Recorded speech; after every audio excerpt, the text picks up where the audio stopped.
Интервјуа, анализи, жешки теми. Политички магазин Пулт на Радио Слободна Македонија со Славица Арсова. Пулт на Радио Слободна Македонија. Добар ден, јас сум Славица Арсова, уредник и водител на програмата која ќе ја слушате до 12 часот. Фантоми, двојни уписи, непостоечки адреси. Со вакви обвинувања деновиве излезе опозицијската СДСМ. Владачката партија смета дека досегашната проверка на избирачкиот список не покажала ниту еден ваков случај, а дека за СДСМ фантоми се сите оние лица кои нема да гласаат за опозицијската партија на предстојните избори. Дали во Македонија важи начелото еден човек еден глас? Дали Државната изборна комисија може да ги избрише сите оние лица кои живеат на адреса која што не е пријавена, односно е промениле адресата на живење, а тоа не го пријавиле во МВР? За овие теми во Пулт ќе разговарам со поранишниот член на Државната изборна комисија Тања Алтанџиева. Во меѓувреме јавноста ја тресат и најавите на СДСМ за активностите на специјалното јавно обвинителство. Катица Јанева во вторник ќе заокружи 6 месеци од своето работење и затоа ќе треба да поднесе извештај во јавноста. Опозицијските медиуми прогнозира дека од понеделник ќе следи и нов случај. За работата на Јанева и Заев или кој по чии ноти танцува, во Пулт ќе разговарам со поранишниот министер за транспорт и врски Милена Киевски. Останете со нас, почнуваме веднаш. Ја слушате политичката емисија Пулт на Радио Слободна Македонија со Славица Арсова. Велам добре дојде за Милена Киевски во Пулт на Радио Слободна Македонија. Добре најдов. Господине Јанакиевски, ќе започнеме со она што деновиве навистина актуелно, тоа е пречистувањето на избирачкиот список. Тоа стана единствен главен или единствен услов за одржување на изборите на 5 јуни. Видовме низа на обвинувања од СДСМ по објавувањето на апликација за проверка на избирачкиот список. Во времето кога бевте министер за транспорт и врски беше донесен закон за определување на имиња на улици, плоштади, мостови и така натаму. Зошто доаѓа сега до овие проблеми околу називите на улиците? Во едно село има гласачи регистрирани на една адреса, односно целото село е регистрирано на една адреса. Дали овој закон се применува и какви напори направивте вие за да се воведе ред во именувањето на улиците и на адресите? Средувањето на адресниот регистар е една сложена операција која не може да се заврши брзо и голем број на земји членки на Европска унија го имаат овој проблем, вклучително и сите земји од регионот. Со тогашниот закон ние регулиравме само дел од проблемите што беа тогаш, но на постоечките објекти, на пример, владата на Република Македонија и еден голем број на други државни објекти се водеа на адреса ББ. И со тој закон преку советите, значи генерално советите на општините се надлежни за средување или ставање на броеви на објектите, тогаш кажавме дека со тој закон мора секој објект да си има свој број. Она што е клучно околу адресниот регистар излезе во 2014 година, тогаш се уште бев министер, излезе европска директива која точно утврдува како треба да се реши тој адресен регистар и сите земји членки веќе работат на таа проблематика и владата тогаш формираше работна група која ја води катастарот и веќе се припрема нов закон со која во иднина Република Македонија треба да го среди адресниот регистар, но тоа е работа што не е тесно поврзана со избирачкиот список. Бидејќи избирачкиот список главна водилка треба да биде единствениот матичен број и само така може да се утврди дали едно лице на повеќе избирачки места и така натаму. Не се скратува правото на глас доколку некој, не знам, во моментов живее во Карпош, а претходно живее во Ѓорче Петров. Тогаш може да му се изречи само прекршувачна казна, бидејќи не на време ја сменил својата адреса. Она што деновиве пробува да го направи СДСМ е да направи една слика на хаос, дека нешто се случува во избирачкиот список. Јас ќе појдам само по неколку примери кои тие ги кажаја, за да објаснам на јавноста дека тие сакаат да направат еден вештачки хаос. Многу беше експлицитен примерот со пратеничката Рангелова.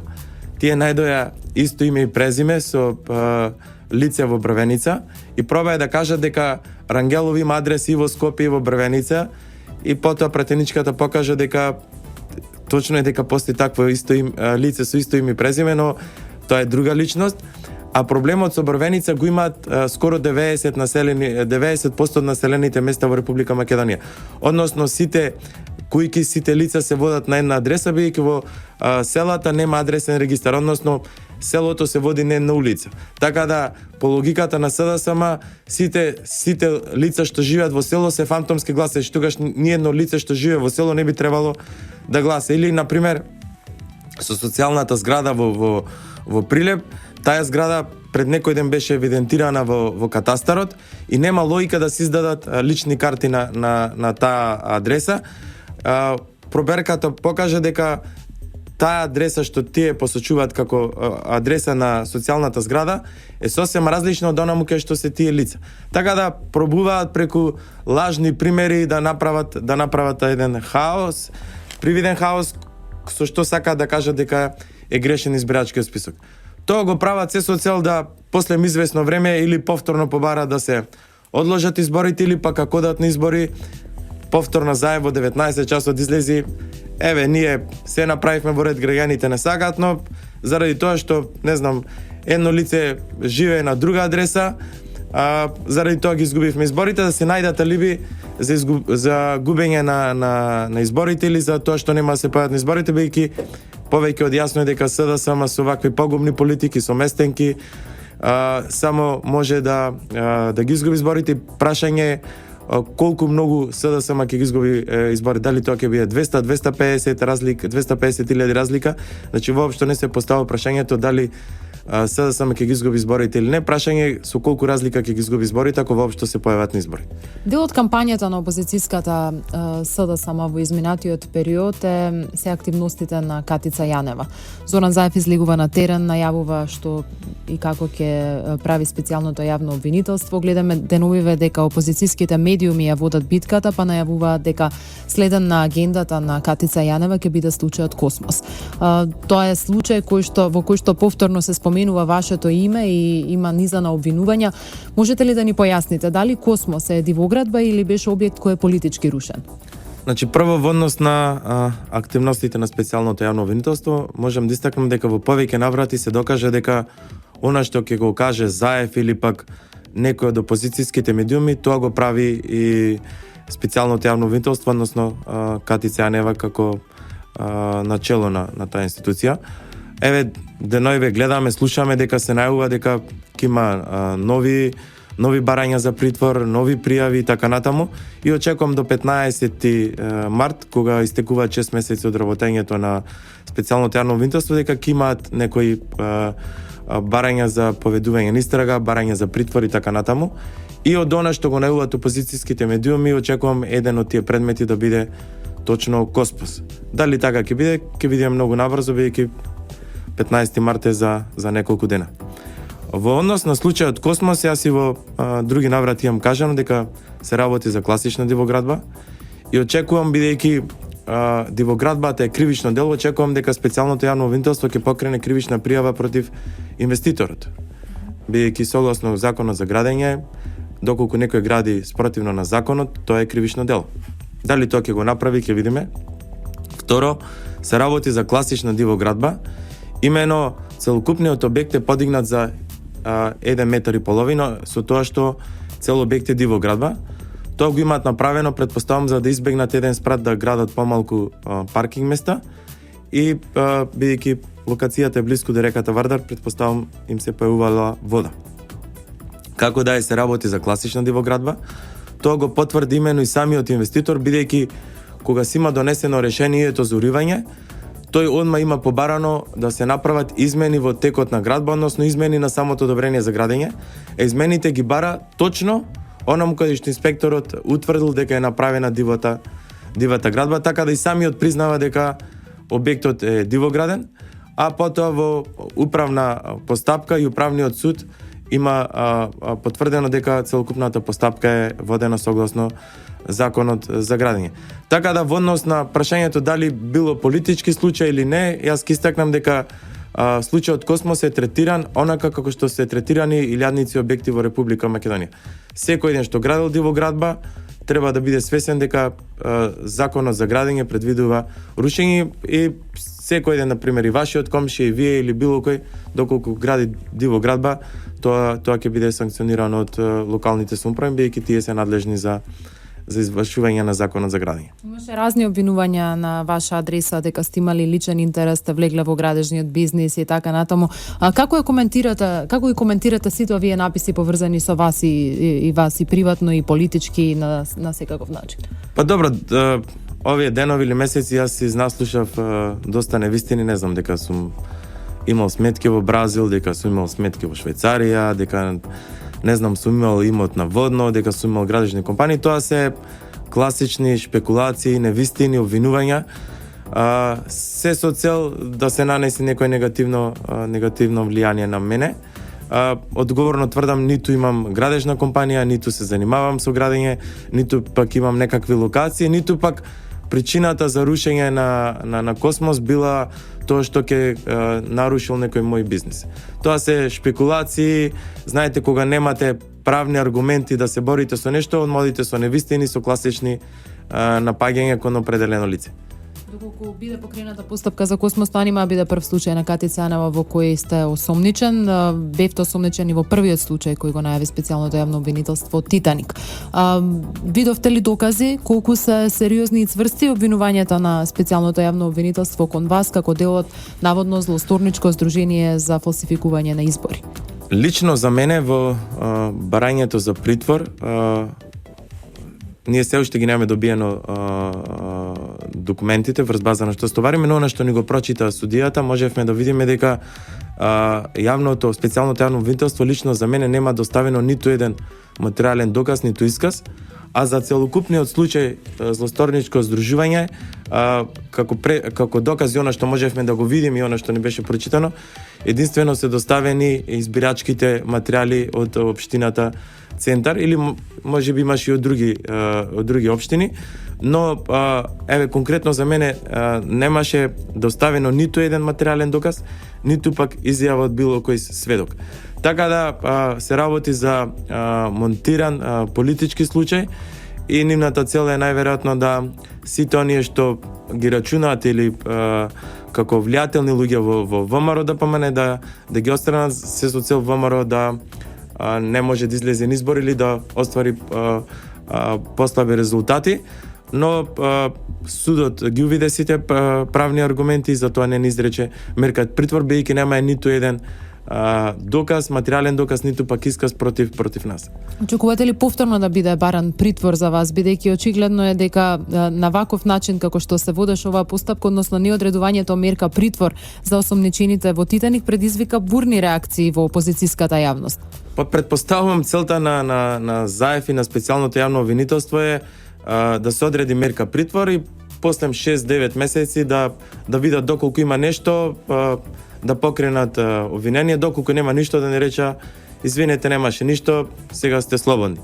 Јас повторно очекувам, базирајќи се на изјави на опозицијскиот лидер, на некои други членови на СДСМ, на медиуми кои се блиски до опозицијата, дека повторно ќе изречат мерка, ќе побараат мерка притвор, ќе видиме со кои аргументи ќе настапат, но тоа е нивното сценарио. Да одат со мерка притвор, да еден висок представник од СДСМ кажа во негова колумна, вика, мора да има еден притвор за да почнат луѓето, не знам, да кажуваат, да прават не знам што. Нивната цел е што е можно поголем број членови на ВМРО да додат во притвор, за да не може партијата активно да се припрема за изборите. Во едно ваше интервју, Јанакиевски, неодамна говоревте за еден пример на едно непрофесионално однесување од специјалното обвинителство кон вас. Беше ли вашиот разговор со специјалната обвинителка само дел од разните форми во кои што беше демонстрирана поврзаноста на СДСМ со специјалното јавно обвинителство? Па тоа е начинот на нивното однесување, со еден тип на ароганција, со презир не гледаат и тука за жал се покажува колку ти имаат омраза дел од нив, не сите, кон ВМРО ДПМН. Јас и во оваа прилика би порачал дека специјалното јавно обвинителство треба да работи непристрасно, бидејќи беше поддржано од сите политички партии, треба да работи професионално и сите нивни чекори, сите нивни пријави да ги базира врз докази, врз база на материјални докази. Доколку тоа го направат, делумно ќе си го вратат авторитет. Ако продолжат со вакви чекори, каде што ќе играат по нотите на лидерот на СДСМ, по нотите на некои колумнисти блиски до СДСМ, тогаш уште повеќе ќе го изгубат кредибилитетот и веќе никој нема да им верува во она што го работат. Сметате ли дека беше нарушен кредибилитетот на специјалното обвинителство во изминатиот период со отворањето на низа на афери за самата специјална обвинителка Катица Јанева, како што беше аферата со становите, аферата со барањето на земјоделско земјиште и двата случаи врз основа на лажен исказ? Пред се треба специјалниот јавен обвинител да одговори на тие тврдења. Јас се уште немам слушнато што се незините аргументи, дали тоа ќе го демантира, дали тоа ќе го објасни така натаму. Пред се треба тие да одговарат и да бидат отворени пред се за медиумите и за граѓаните на Република Македонија. Очекувам во отчетот да бидат одговорени сите овие прашања, а пред се со незините чекори кои се водат повторно ќе кажам под диригентство на Зоран Заев пред се, со тоа покажуваат дека се определуваат за една политичка партија. Јана Киевски би го заокружил овој разговор со прашање за ваша прогноза. Ќе имаме ли избори на 5 јуни? Сметате ли дека СДСМ повторно преку избирачкиот список, па дури и преку специјалното јавно обвинителство ќе прави обиди за одложување на датумот на изборите? СДСМ се сигурни дека ќе изгубат и ќе направат се или да не се појават на изборите, или пак после определено време да кажат да не ги признаат изборите.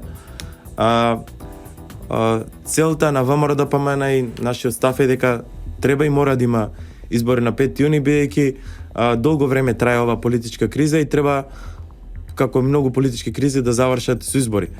Ние ќе излеземе со конкретна програма, со конкретни проекти и после граѓаните на 5 јуни треба да кажат свој глас за кого ќе дадат поддршка. Ние интензивно работиме на новата програма, го спремаме исто така и отчетот и очекувам дека граѓаните повторно ќе ја препознаат искрените намери и граѓаните знаат дека доколку ВМРО-ДПМН вети еден проект, тоа што е сигурно ќе се реализира. Како го оценувате досегашното учество на СДСМ во ова влада за спроведување на изборите? Имаат своји министри, заменици министри. Па за жал не видовме ниту еден конкретен проект, ниту пак некое добро законско решение што ќе го подобри животот на граѓаните. По цел ден можеме да видиме партизација на институциите. Тоа најдобро го практицира министерот за внатрешни работи, но не е ништо подолу и министерката за труд и социјална политика, каде што експонирани партиски активисти се вработени во нивните институции, а претходно тие се залагаја за непартизација на институциите и така натаму. Потоа редица на кривични пријави, кадровски промени спротивни на закон, неисполнување на судски одлуки. Тоа е начинот како СДСМ функционира и добро е што имаше можност граѓаните да се потсетат како функционирало СДСМ години наназад. Јана Киевски, ви благодарам што бевте во Пулт на Радио Слободна Македонија. Благодарам и на вас. Останете со нашата програма, се враќаме по кусата пауза. Ја слушате политичката емисија Пулт на Радио Слободна Македонија со Славица Арсова.